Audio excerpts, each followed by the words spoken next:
untuk topik kali ini kebetulan ini tentang mengumpulkan data melalui wawancara, apa yang boleh dan apa yang tidak ya. Nah, nanti ini akan kami sampaikan bersama dengan Kak Yudi dan saya sendiri, Supekti Rahayu atau Yayu, biasa dipanggil Yayu. Nah, untuk wawancara sendiri sebenarnya didefinisikan ada beberapa definisi. Nah, kalau kita lihat dari sini, bisa dilanjut, untuk nah, di sini ada 2 definisi yang saya ambil mengenai kata wawancara. Di dalam Kamus Besar Bahasa Indonesia, wawancara itu adalah tanya jawab dengan seseorang yang diperlukan untuk dimintai keterangan atau pendapatnya mengenai suatu hal. Jadi, kita meminta keterangan atau pendapat dari seseorang mengenai suatu hal, tentunya halnya yang sesuai dengan interest kita. Kemudian, dari Wikipedia itu disebutkan, didefinisikan bahwa wawancara adalah percakapan antara 2 orang atau lebih dan berlangsung antara narasumber dan pewawancara untuk mendapatkan informasi yang tepat dari narasumber yang terpercaya. Nah, di sini informasi yang tepat dan narasumber yang terpercaya ini saya beri tanda warna merah karena memang tujuan dari wawancara yang kita lakukan untuk penelitian kita nantinya ini ingin mendapatkan informasi yang tepat dan narasumber yang kita wawancarai tentunya juga yang terpercaya. Nah, di sini nanti kita akan ada cara-cara bagaimana mendapatkan informasi yang tepat dan bagaimana memilih narasumber yang terpercaya ini. Ini semua akan masuk di dalam suatu bagian dari perancangan dari wawancara tersebut. Nah, kenapa wawancara itu menjadi bagian penting dalam pengumpulan data? Nah, wawancara itu biasanya banyak dilakukan untuk pengumpulan data untuk sosial ekonomi, untuk penelitian-penelitian sosial ekonomi. Dan ini merupakan salah satu metodenya. Selain wawancara, pengumpulan data untuk sosial ekonomi itu bisa dilakukan juga dengan melakukan diskusi kelompok. Ketika informasi yang kita butuhkan itu lebih untuk menjaring informasi dari banyak orang seperti itu. Nah, untuk FGD nanti akan diterangkan lebih rinci pada sesi berikutnya. Dan yang ketiga adalah dengan melakukan household survey atau survei rumah tangga. Yang tentunya ini informasi-informasi yang digali akan lebih rinci untuk di tingkat rumah tangga. Nah, nanti mungkin besok, di hari besok akan diterangkan juga secara lebih detail. Nah, wawancara sebagai metode pengumpulan data ini biasanya digunakan untuk pengumpulan data baik kualitatif maupun kuantitatif dengan memberikan pertanyaan terhadap sekelompok kecil orang yang merupakan sampel dari populasi untuk mendapatkan informasi secara lengkap dan mendalam terhadap suatu topik. Jadi ketika kita memiliki topik untuk penelitian dan kita akan mendapatkan informasi dari beberapa orang, misalnya di dalam suatu desa, kita akan mengambil sampel dari populasi orang yang ada di desa itu. Tentunya pemilihan sampel yang tepat ini akan memberikan hasil yang sesuai dengan yang kita harapkan. Jadi pemilihan sampel ini menjadi sesuatu yang penting, yang harus kita perhatikan di dalam kita melakukan pengumpulan data. Kemudian pertanyaan dapat berupa pertanyaan terbuka atau tertutup, sehingga jawabannya bisa berupa cerita ise. Kalau misalnya pertanyaannya terbuka, kita akan meminta orang yang kita wawancarai ini untuk bercerita, dan kita akan mengekstrak hasil dari cerita eee orang yang kita wawancarai tersebut sebagai data yang kita gunakan. Atau bisa juga kita menyediakan pilihan-pilihan, sebagai, eee, perangkat di dalam, suatu wawancara tersebut. Orang yang kita wawancarai tidak harus bercerita, tetapi hanya memilih dari, pilihan-pilihan yang sudah kita sediakan. Dan tatap muka secara langsung ini sangat disarankan di dalam melakukan wawancara, baik, melalui video call atau melalui datang ke lokasi, orang yang kita wawancarai tersebut, sehingga kita akan bisa melihat juga bagaimana gestur dari orang yang kita wawancarai. Bahkan mungkin kita bisa menilai apa yang dia sampaikan itu apakah benar ataukah berbohong, itu mungkin masih bisa, terlihat ketika kita melihat, gestur dari, yang diwawancara. Atau yang penting lagi, apakah orang yang kita wawancara itu, happy dengan kedatangan kita atau happy dengan pertanyaan kita. Nah, secara langsung melalui gestur-gesturnya itu sebenarnya kita bisa, pelajari dan juga kita bisa lihat. Nah, mengapa wawancara itu digunakan di dalam pengumpulan data di suatu penelitian? Nah, ada beberapa kelebihan dan sebenarnya di balik itu ada juga kekurangannya. Nah, untuk kelebihannya wawancara ini, data yang diperoleh dapat dipercaya karena langsung dari sumbernya. Nah, itu tadi ketika kita bertemu dengan orang yang menjadi narasumber, kita akan mendapatkan informasinya secara langsung. Terlepas informasi yang diberikan itu benar atau tidak, nah itu kita perlu lakukan analisa lebih lanjut. Kemudian yang kedua, membantu untuk mendapatkan gambaran mengenai sikap, ungkapan, perasaan, dan pendapat dari yang diwawancarai.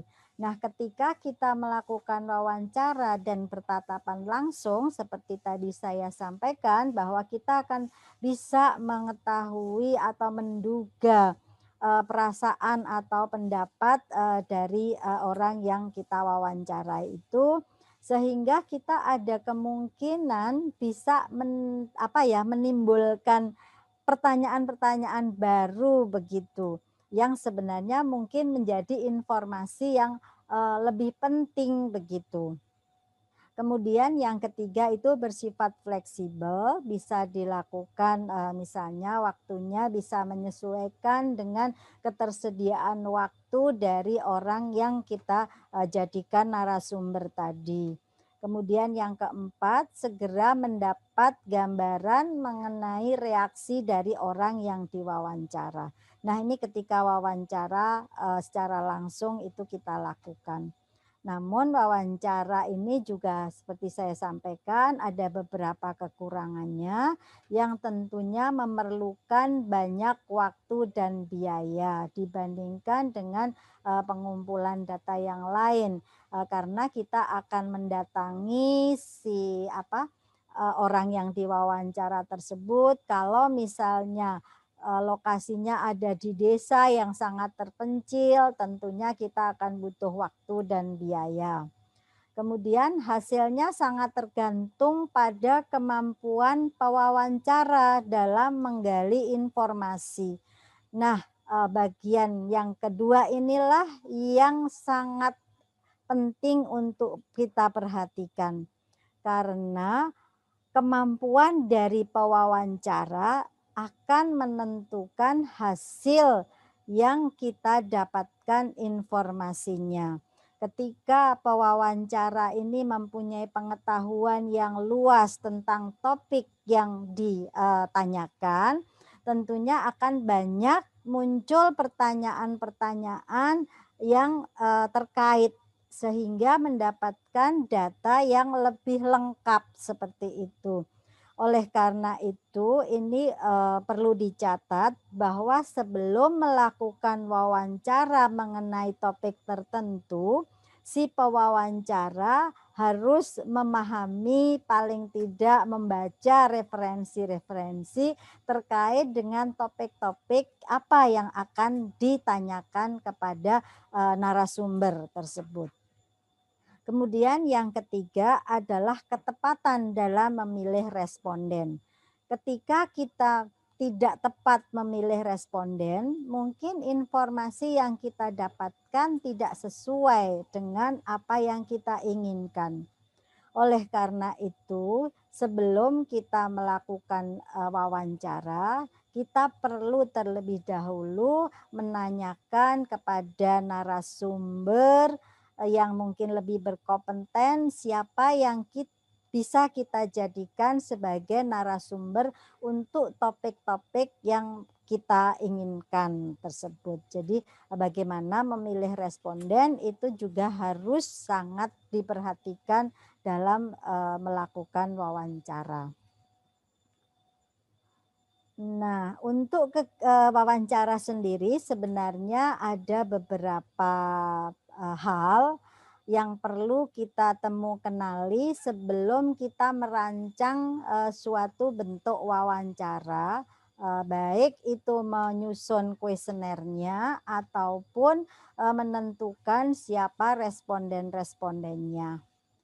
Nah, ada beberapa tipe. Yang pertama kita lihat jumlah orangnya, berdasarkan jumlah orangnya. Jadi wawancara itu bisa dilakukan individu dengan satu orang, tetapi dengan banyak ulangan seperti itu, banyak orang yang ditanya, atau dengan kelompok. Kelompok itu bisa ke sekelompok kecil orang. Misalnya 2 atau 3 orang yang kita lakukan wawancara secara bersama-sama di dalam suatu event wawancara begitu. Kemudian untuk tujuan wawancara sendiri juga kita bisa lihat apakah tujuannya itu bersifat diagnostik. Diagnostik tentunya hanya ingin mengetahui kondisi suatu hal seperti itu, tidak sesuatu yang mendetil misalnya. Kemudian yang kedua adalah untuk memberikan perlakuan. Salah satu contohnya misalnya ingin memberikan bantuan kepada suatu desa. Nah, sebelumnya kita akan lakukan seperti survei, wawancara secara singkat mengenai kira-kira bantuan apa yang bisa diberikan misalnya seperti itu. Nah, yang ketiga adalah tujuannya untuk penelitian. Tentunya berbeda ya, kalau untuk penelitian kita akan lebih detail terkait dengan penelitian-penelitian yang akan kita lakukan. Kemudian berdasarkan dari subjeknya, ini ada pengumpulan wawancara untuk pengumpulan data kuantitatif, kualitatif, dan campuran antara kualitatif dan kuantitatif. Saya kira teman-teman sudah paham ya, kemarin di sesi-sesi sebelumnya sudah diterangkan mengenai apa itu data kualitatif dan apa itu data kuantitatif. Di sini saya tidak akan mengulang lagi. Kemudian berdasarkan pada pendekatannya, nah wawancara ini bisa dilakukan dengan cara terstruktur, semi terstruktur, dan tidak terstruktur. Kemudian juga berdasarkan periodenya, bisa periodenya itu pendek, hanya sekali datang, kemudian kita memerlukan waktu beberapa jam selesai. Dan atau yang waktunya lama, kalau yang waktunya lama itu kita datang berkali-kali, misalnya ingin mendalami suatu topik tertentu di dalam suatu desa misalnya, kita bisa datang berkali-kali seperti itu. Nah, untuk yang pendekatan wawancara ini kami akan bahas lebih lanjut karena nanti mungkin ini yang akan kita jadikan sebagai bahan kedepannya untuk membangun perangkat-perangkat yang digunakan di dalam wawancara. Nah, kalau kita lihat dari pendekatan dalam wawancara, seperti tadi sudah disebutkan ada 3. Yang pertama adalah tidak terstruktur, yaitu berupa kegiatan lapangan yang waktunya lama, sehingga di dalam wawancara tidak terstruktur ini kita bisa datang berkali-kali, misalnya tujuannya ingin mengetahui sesuatu kebudayaan di suatu daerah misalnya seperti itu, secara mendalam akan dikaji dalam waktu yang lama. Nah, jadi bisa dilakukan berkali-kali kunjungan dan bukan hanya sekedar wawancara untuk mengumpulkan informasi, tetapi juga membangun pembicaraan 2 arah antara pewawancara dan responden. Jadi tercipta suatu chemistry sehingga pewawancara dan responden atau narasumber itu bisa lebih blend begitu, meskipun tetap diarahkan tentang ketertarikan dari si pewawancara itu sendiri sesuai dengan topik yang diinginkan. Kemudian mendapatkan informasi secara mendalam tetapi tidak ada panduan pertanyaan. Pertanyaannya pun tidak direncanakan dan bisa muncul dari jawaban-jawaban responden seperti itu. Jadi ketika responden memberikan jawaban, mungkin si pewawancara akan timbul suatu pertanyaan tertentu. Dan lebih enaknya kalau bersifat informal. Kemudian yang kedua adalah untuk wawancara semi terstruktur. Ini wawancaranya bersifat mendalam, responden menjawab dengan jawaban terbuka atau memilih pilihan yang sudah disediakan. Kemudian dilakukan sekali dalam periode waktu misalnya 30 menit atau lebih dari 1 jam. Bahkan untuk wawancara yang cukup banyak itu bisa 2 atau 3 jam. Tetapi itulah yang mungkin kita perhatikan. Mungkin kita tidak kalau terlalu lama juga si pewawancara akan menjadi bosan. Itu yang kita harus perhatikan juga bagaimana gestur dari si yang diwawancara tersebut. Kemudian menggunakan petunjuk wawancara yang sudah disiapkan, topik wawancara diterangkan terlebih dahulu oleh pewawancara. Jadi ketika kita ingin melakukan wawancara secara semi terstruktur ini, kita jelaskan terlebih dahulu apa tujuan dari wawancara yang akan kita lakukan nantinya. Kemudian strukturnya itu fleksibel, mungkin meskipun sudah ada struktur-struktur yang baku, tetapi dalam melakukan wawancara kita bisa fleksibel. Misalnya ada pertanyaan yang kita berikan nomor 1, tapi ternyata pertanyaan nomor 1 ini tidak nyambung kedua ketika petani itu bercerita, tapi bisa nyambung ke nomor 5 misalnya. Nah, kita bisa melakukan pertanyaan ke yang nomor 5 tadi. Jadi lebih fleksibel seperti itu, baru nanti balik lagi ke pertanyaan nomor 2. Kemudian kesulitan membandingkan jawaban jika tidak mengikuti panduan. Nah, memang kadang-kadang kalau semi terstruktur itu jawabannya, kalau jawabannya IC mungkin kita akan susah juga membandingkan, ada kalanya susah membandingkan. Nah, kemudian yang ketiga itu yang terstruktur. Pertanyaannya ditentukan sesuai kebutuhan informasi yang diperlukan. Pertanyaan dapat terbuka atau tertutup. Ini cocok untuk jumlah contoh yang banyak. mudah dilakukan, prosedur tetap sesuai standar.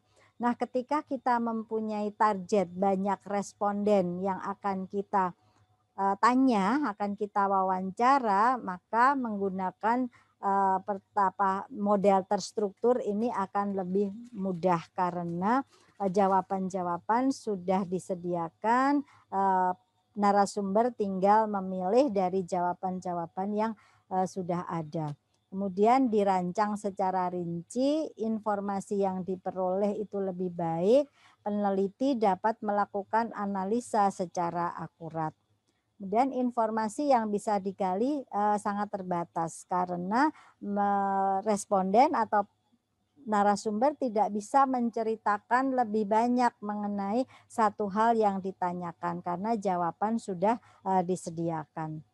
Dan responden tentunya dipaksa untuk memilih dari jawaban-jawaban yang sudah tersedia. Jadi masing-masing pendekatan mempunyai kelebihan dan kekurangan, namun kita bisa memilih sesuai dengan penelitian atau tujuan yang akan kita lakukan nantinya di dalam suatu penelitian. Nah, di dalam melakukan wawancara tentunya ada perangkat-perangkat yang kita gunakan. Perangkat yang kita gunakan itu bisa berupa recorder atau kuesioner dan juga bisa ya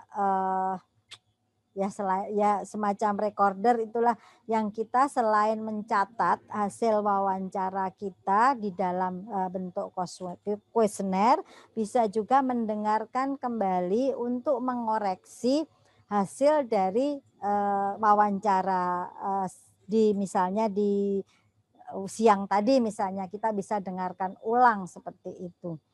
Nah, sekarang kalau kuesioner itu apa sebenarnya? Kuesioner adalah perangkat berupa lembaran berisi pertanyaan-pertanyaan yang digunakan untuk memperoleh jawaban sesuai dengan topik yang diinginkan.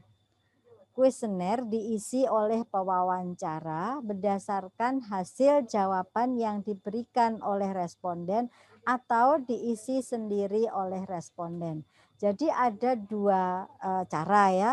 Kita sendiri sebagai pewawancara yang mengisi kuesioner tersebut berdasarkan dari hasil diskusi kita dengan narasumber, atau kita menyerahkan kuesioner ini kepada narasumber untuk narasumber itu bisa mengisi pertanyaan-pertanyaan tersebut. Tetapi mungkin alangkah lebih enak kalau kita melakukan wawancara, terutama untuk yang semi terstruktur, karena kita akan bisa mendapatkan informasi-informasi yang lebih banyak ketika kita menanyakan kepada narasumber.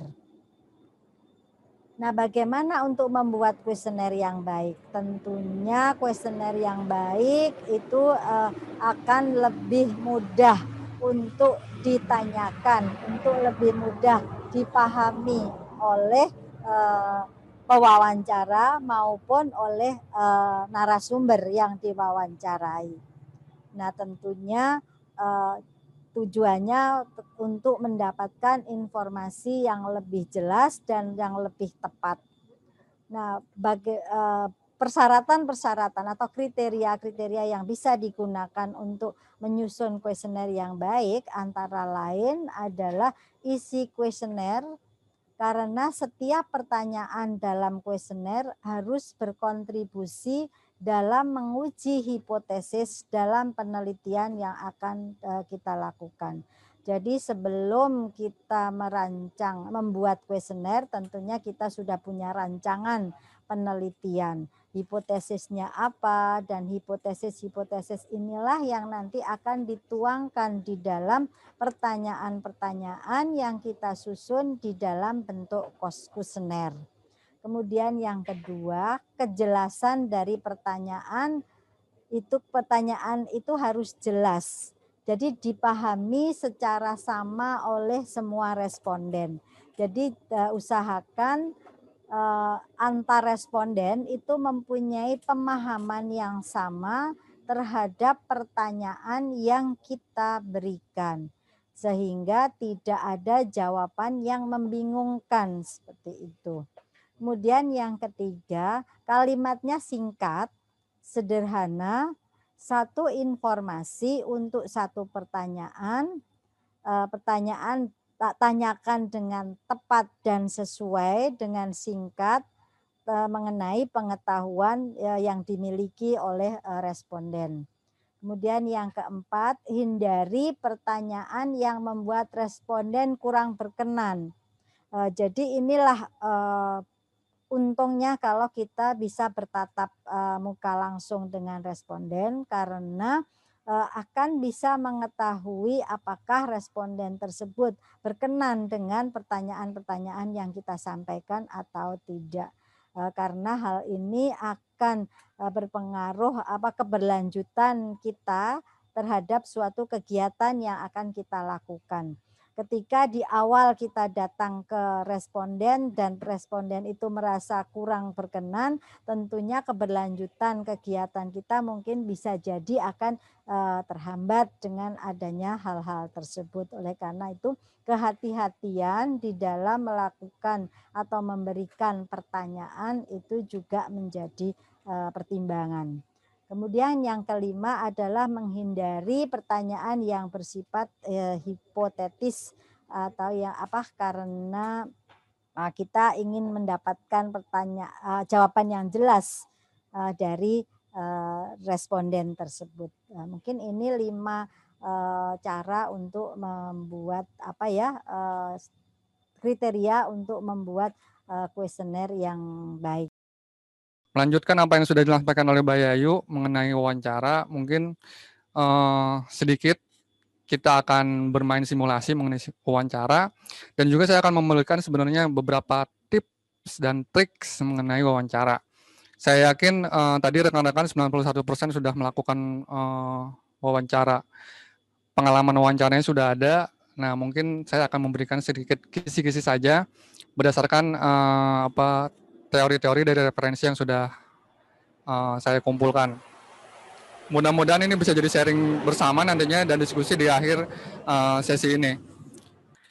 Nah, di sesi yang pertama mungkin kita juga saksikan dulu simulasi wawancara ini yang dilakukan oleh mahasiswa dari Universitas Jambi. Dia melakukan penelitian sosial dengan studi kasusnya tentang terbengkalainya bangunan pasar ternak di Kabupaten Tanjung Jabung Timur. Nah, saya harap adik-adik teman-teman sekalian bisa memperhatikan dan juga nantinya mungkin ada 2 orang yang bisa memberikan tanggapan mengenai simulasi dari wawancara yang sudah ditampilkan ini. Kita lihat bersama dulu mungkin videonya. Selamat siang Pak. Selamat siang Mbak. Saya Dinda Rosanti Salsabella, mahasiswi dari Visipol Unja. Ingin melakukan wawancara dengan Bapak dan ingin sedikit mengajukan beberapa pertanyaan dengan pembangunan infrastruktur yang ada di Desa Bandar Jaya, tepatnya bangunan pasar ternak dan jembatan beton yang ada di SK10 Bandar Jaya, Pak. Baik Mbak. Bisa kita mulai ya Pak? Iya Mbak. Jadi yang ingin saya tanyakan terkait bangunan tersebut, mengapa sih bangunan tersebut bisa dibangun, Pak?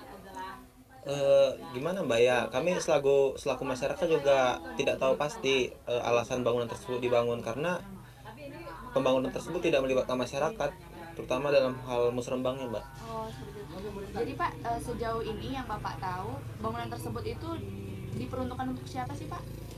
Kalau kita lihat dari namanya Mbak ya, pasar ternak, berarti bangunan tersebut diperuntukkan untuk pedagang-pedagang ternak dan calon pembeli ternak yang ada khususnya yang ada di Kabupaten Tanjung Jabung Timur Mbak, seperti itu Mbak.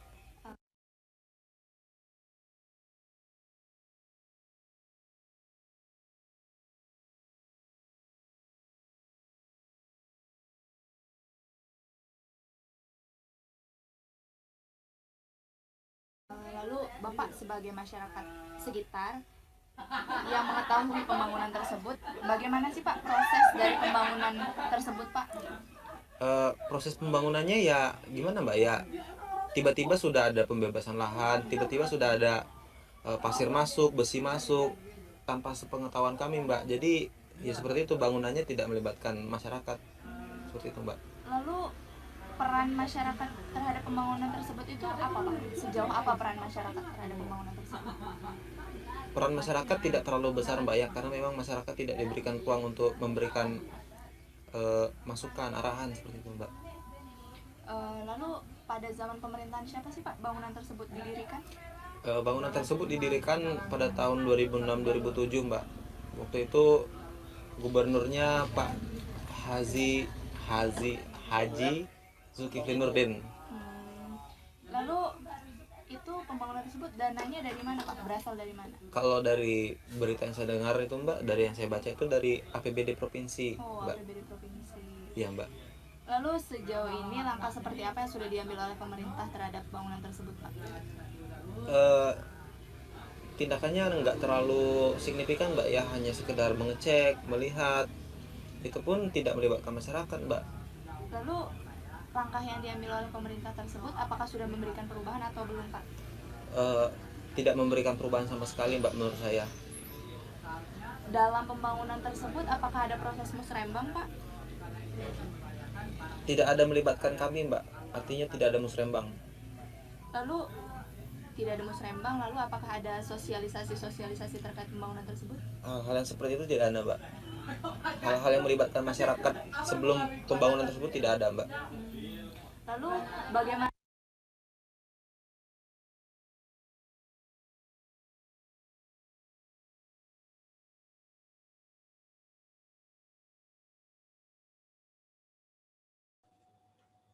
Oke, baik. Mungkin cukup ya. Kalau misalnya nanti dilihat di linknya itu sekitar video yang cukup lama, 15 menit. Mereka mensimulasikan wawancaranya. Tapi ini pentingnya sebenarnya melakukan simulasi wawancara sebelum kita melakukan wawancara yang sebenarnya.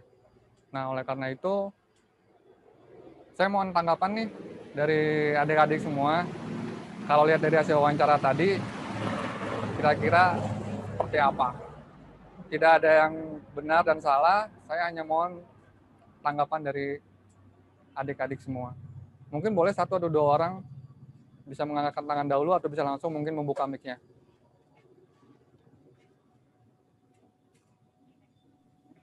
Halo Kak.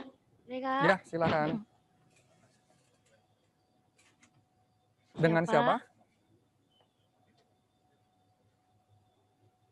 Ada dua Kak. Halo. Iya, ada dua. Ya, yang satu aja silakan. dulu. Baik, terima kasih. Iya. Dengan Mbak siapa? Nah, nama saya Leviana. Oke, Mbak Levi, silakan. Jadi saya akan menanggapi sedikit mengenai hasil dari video simulasi wawancara. Menurut pendapat pribadi saya, teknik wawancara yang dilakukan tadi sudah baik, tapi ada kalanya di mana interviewer tadi berkali-kali menanyakan mengenai sejarah yang dilakukan dalam pembangunan pasar ternak tadi. Nah, ada baik dan dari responden juga hanya menjawab bahwa mereka tidak tahu dan tidak ikut serta dalam pembuatan pembangunan tersebut. Ada baiknya jikalau kita berpartisipasi dalam sebuah wawancara, bagaimana kita mengetahui dulu sejarahnya. Jadi untuk pendapat pribadi saya, awalnya kita menanyakan dulu sejarah dari gedung itu. Nah, dari sejarah gedung itu, responden tadi akan menceritakan dari awal dan sampai terbentuknya gedung itu sehingga tidak ada pertanyaan berulang yang mengakibatkan kita mengetahui hasil dari jawaban yang sudah kita ketahui seperti itu. Oke. Menurut saya terima kasih seperti itu. Iya, terima kasih Mbak Levi.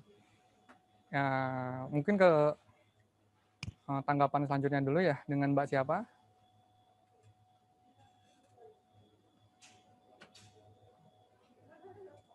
Halo. Halo. Ya, Kak. Silakan Mbak Nadia ya. Ya. Terima kasih sebelumnya Kak. Oke, untuk tanggapan dari video barusan mungkin sebelumnya sudah dijelaskan oleh Mbak sebelumnya tadi. Mhm. Saya mungkin lebih ke teknis pada saat wawancaranya. Mungkin pertama ketika baru mulai untuk wawancara, ada baiknya itu untuk si interviewer, ibaratkan kalau bahasa kita tuh mengambil hati si calon respondennya dulu. Dalam artian begini, ketika kita datang mungkin, "Gimana Pak, apa kabarnya Pak?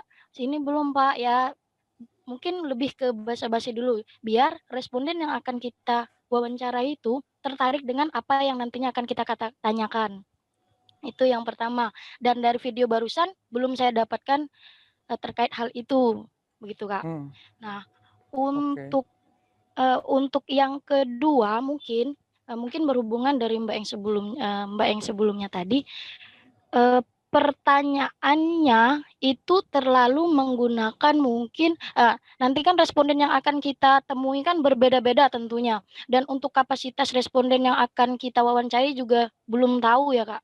Nah untuk yang seperti video tadi, ya syukur kalau memang respondennya mengetahui apa yang maksud yang ingin kita tanyakan. Takutnya ketika ada responden yang tidak mengerti, ada baiknya menggunakan bahasa yang mudah dipahami. Nah, untuk yang video barusan ada beberapa kata yang menurut saya belum terlalu bisa dipahami, terutama untuk di kalangan petani khususnya gitu, Kak. Oke. Tuh, itu untuk Oke, mengenai mungkin isi kuesionernya mungkin.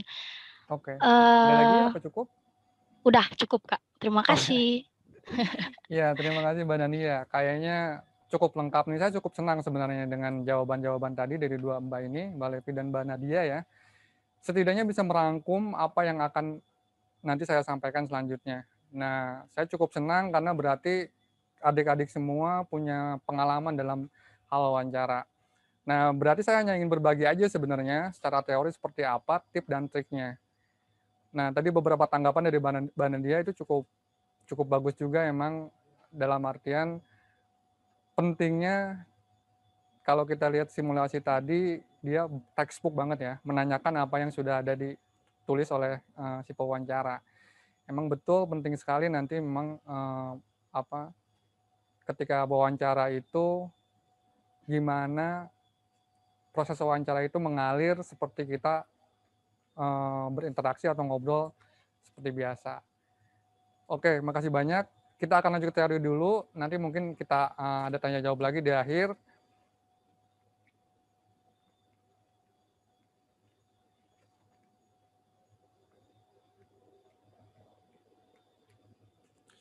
Nah, akan ada 3 hal yang akan saya sampaikan. Yang pertama sudah pasti, ketika tadi kita sudah mengetahui tentang teori wawancaranya, penting sekali kita mengetahui sebenarnya peran pewawancara. Kunci sukses salah satunya dari wawancara adalah pewawancara itu sendiri. Nah, yang kedua kita akan membahas mengenai hal yang perlu dilakukan, dan juga yang ketiga, hal yang jangan dilakukan. Nah, kunci sukses dari wawancara memang akan banyak hal ya, tergantung banyak hal gitu. Situasi, kondisi, tempat, personnya juga, orang-orang baik pewawancara maupun juga respondennya. Seperti kita tadi dengar misalnya dari wawancara, di sekelilingnya banyak orang yang tertawa atau situasi yang cukup gaduh, itu juga bisa menjadi satu faktor kesuksesan dari wawancara. Tapi emang pada kenyataan di lapangan kita tidak bisa mengetahui petani nanti yang kita datangi apakah sedang di kebun, di rumahnya, di dapur. Nah, hal-hal itu mungkin perlu juga jadi pemikiran atau perencanaan dari awal ketika kita ingin melakukan proses wawancara. Nah, sekarang kita akan membahas dari sisi pewawancaranya sendiri, bahwa pewawancara memiliki peranan penting sebenarnya. Yang paling utama adalah untuk mendapatkan jawaban, respon rate dari responden itu sendiri. Nah, secara langsung tadi benar bahwa pewawancara bertanggung jawab juga untuk menginisiasi dan memotivasi responden. Kalau kita tadi lihat simulasi, itu temannya dari mahasiswa yang melakukan wawancara, dia sudah mengetahui cukup banyak sebenarnya hal mengenai apa yang akan ditanyakan. Nah, bagaimana ketika kita menghadapi responden-responden yang cukup defensif, dalam artian dia hanya memberikan jawaban yang sangat sedikit, simple, ya dan tidak. Nah, itu pentingnya kita sebetulnya tadi membangun relasi dulu sebetulnya. Seperti yang Mbak Nadia sampaikan, penting sekali sebenarnya kita sedikit basa-basi untuk bisa mencairkan suasana dan dia memotivasi responden untuk bisa memberikan jawaban. Nah, sudah pasti selanjutnya pewawancara juga akan menangani bagian-bagian interaksi wawancara melalui proses tanya jawab yang standar dan juga tidak bias. Jangan memberikan pertanyaan-pertanyaan dalam perspektif kita sendiri. Dalam artian, kita sudah dari awal punya gambaran atau berprasangka bahwa ini akan jawabannya seperti ini sesuai dengan yang kita inginkan.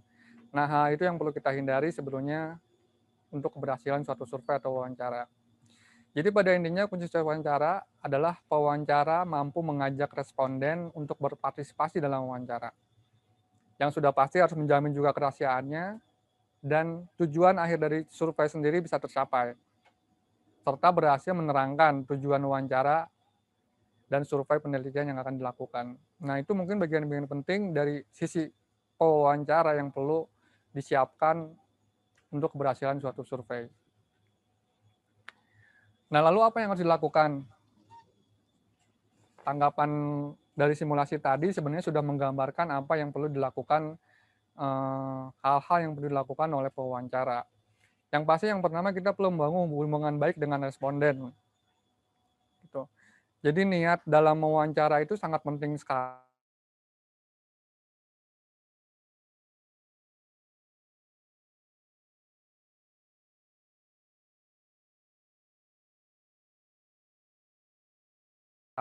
Dalam artian bukan hanya, yang paling penting adalah membangun relasi hubungan dengan responden gitu.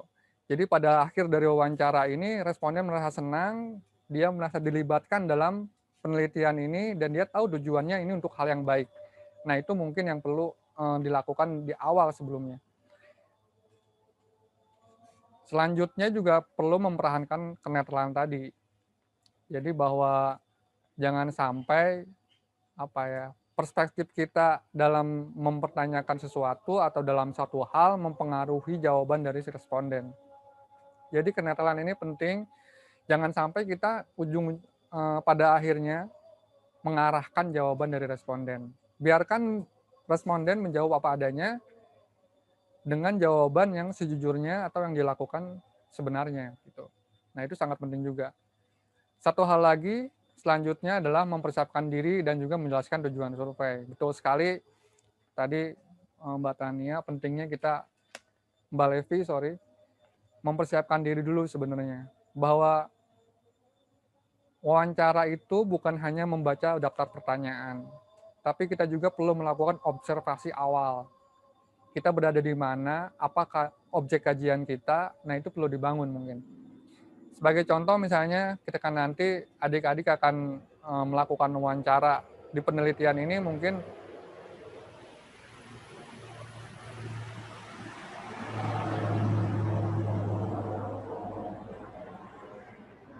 ya, mohon maaf. Saya lanjutkan mengenai suatu komoditas. Nah, jangan sampai hal-hal yang sederhana atau hal yang simpel kita pertanyakan ke responden. Misalnya kita mewawancara mengenai karet, seperti adik-adik ketahui misalnya di Sumatera Selatan, karet sangat penting. Kita nanti menanyakan lagi apa itu sadap. Nah, hal-hal seperti itu, jadi kita perlu lagi mendapatkan banyak referensi. Bahwa daftar pertanyaan ini membantu kita untuk mencari jawaban atau jawaban dari penelitian yang ingin kita capai, tapi di luar itu, untuk bisa melengkapi atau bisa mendapatkan respon yang baik dari responden, pentingnya kita membaca banyak literatur. Gitu. Dalam artian kita tidak akan ya dalam tanda petik terlihat terlihat tidak tahu mengenai bahasan yang kita akan pertanyakan. Nah, itu mungkin yang paling penting 3 di atas. Selanjutnya juga pentingnya tadi responden bekerja sama, mengajak responden untuk bekerja sama. Nah, basa-basi atau bahasa-bahasa yang lebih sederhana ini perlu dibangun agar tadi responden jawabannya tidak hanya ya dan tidak jawabannya sederhana, kita perlu membangun lagi atau mencari teknik-teknik pertanyaan yang lain gitu. Selanjutnya probing. Ini adalah teknik yang digunakan oleh pewawancara untuk merangsang pikiran responden sehingga memperoleh informasi lebih banyak. Nah, hal ini memang pengalaman akan berbicara. Tapi saya yakin adik-adik sekalian tadi sudah bisa memberikan tanggapan. Ini jadi satu pembelajaran sebenarnya buat kita bahwa pentingnya kemampuan berkomunikasi. Kita harus interaktif, akrab, kritis, tapi juga tidak memojokkan responden dan tidak pernah ada integrasi.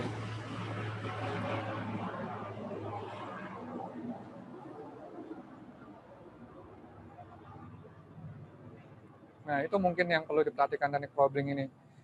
Nah, untuk mendapatkan ini, pengalaman akan berbicara, selanjutnya juga tingkat pengetahuan kita, banyaknya referensi kita, ini akan menambah kesuksesan dalam hal wawancara ini. Dan yang sudah pasti yang terakhir, kita perlu mencatat dan mendokumentasikan, baik itu dalam bentuk rekaman, video, maupun catatan di kuesioner, dengan tidak menafsirkan jawaban dari responden itu sendiri. Jadi kita benar-benar harus apa adanya, mendapatkan informasi dari responden. Walaupun demikian, kita ada rekaman dan ada video yang cukup penting juga sebenarnya tadi untuk mendapatkan, penting juga melihat ekspresi gitu. Apakah jawaban Bapak ini ragu-ragu, apakah jawaban Bapak ini dalam tanda petik berbohong. Nah, itu mungkin perlu kita juga perhatikan, yang bisa jadi catatan saja, tidak merubah dari jawaban yang sudah diberikan oleh responden. Itu beberapa hal mungkin yang perlu dilakukan. Nah, selanjutnya yang jangan dilakukan, sudah pasti bahwa ketika kita wawancara, jangan pernah terjebak dengan penjelasan yang panjang. Dalam artian, selama ini misalnya kita sebagai peneliti banyak menggunakan istilah-istilah yang tidak dipahami oleh petani tadi disampaikan kan. Nah, itu kita penting menyesuaikan tata bahasa dan tata kata mungkin berdasarkan dengan atau menyesuaikan dengan bahasa-bahasa lokal dan yang umum yang bisa dipahami oleh responden, khususnya misalnya petani. Nah, itu penting juga. Jadi kita jangan terjebak dengan istilah-istilah ilmiah penelitian yang kadang justru membingungkan responden. Selanjutnya jangan pernah menyimpang dari pengantar studi yang disampaikan. Nah, ini kita harus fokus terhadap tujuan. Beberapa tadi juga basa-basi itu kadang menyebabkan kita ngomongnya menyimpang dari apa yang kita inginkan dari tujuan penelitian sebetulnya. Bisa jadi basa-basi nanti ujung-ujungnya ke politik misalnya. Nah, itu kepanjangan, itu menyimpang dari studi kita misalnya. Nah, itu makanya hati-hati kita menempatkan di mana basa-basi kita tempatkan untuk mencairkan suasana, untuk membuat peserta misalnya tadinya bingung, lebih segar lagi kita bisa membangun pertanyaan-pertanyaan sederhana dulu dengan bentuk obrolan tadi. Tapi tidak selanjutnya kita tanggapi dengan serius misalnya tadi penyimpangan-penyimpangan masalah politik gitu obrolannya. Nah, itu perlu jadi perhatian juga. Yang selanjutnya jangan pernah juga membiarkan individu lain melakukan interupsi wawancara. Nah, di tempat-tempat yang ramai seperti tadi misalnya kalau misalnya kita wawancaranya di pasar, ada teman-temannya, rekan-rekan ikut, atau bahkan mungkin di rumah juga, di ruang keluarga misalnya, kita akan mewawancarai kepala rumah tangga, ada ibu anak di situ yang juga memberikan tanggapan atau memberikan instruksi dalam jawaban dari si responden. Nah, itu juga mungkin kita perlu hati-hati menanggapinya, tidak juga dalam artian menghardik atau tidak bolehkan, tapi kita harus fokus juga bahwa maksud dari pertanyaan ini adalah ditujukan kepada responden yang kita tuju. Selanjutnya juga jangan pernah mengarahkan suatu jawaban setuju atau tidak setuju. Nah, ini mungkin penting jangan sampai pandangan pribadi kita terhadap jawaban atau suatu topik gitu membuat kita tidak objektif pada akhirnya. Mengiyahkan apa yang dijawab dalam artian, oh iya betul gini-gini, saya juga gini. Nah itu mungkin perlu dihindari. Selanjutnya juga jangan pernah menafsirkan arti suatu pertanyaan. Cukup mengulangi pertanyaan dan juga memberikan diskusi atau klarifikasi. Nah dalam artian kita menjelaskan cukup panjang lebar mengenai satu pertanyaan yang padahal itu bisa dijelaskan dengan kata-kata yang sederhana. Nah itu mungkin perlu jadi perhatian juga. Yang selanjutnya jangan pernah memperbaiki atau menambahkan kategori jawaban dan membuat perubahan pada susunan kata-kata. Nah ini penting juga bahwa pencatatan itu tidak menyimpang dari apa yang disampaikan oleh responden, karena itu akan mempengaruhi dari hasil keseluruhan penelitian kita. Penting misalnya kita memberikan catatan untuk menjadi pegangan kita, tapi apa yang dijawab oleh petani atau responden itu yang harus kita pegang. Nah mungkin itu beberapa tips and tricksnya. Saya yakin masih banyak sebenarnya. Nah ini beberapa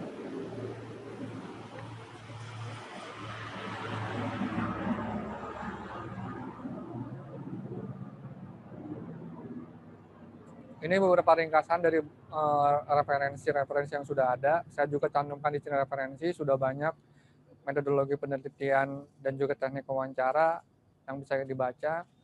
Tapi pada intinya sekali lagi penting juga kita mempersiapkan diri sebetulnya, kemampuan kita mengolah kata dan bahasa, dan juga perencanaan yang baik dalam hal melakukan wawancara. Karena kunci kesuksesan salah satunya adalah perencanaan yang baik. Nah, itu mungkin hal-hal yang perlu kita persiapkan dalam wawancara.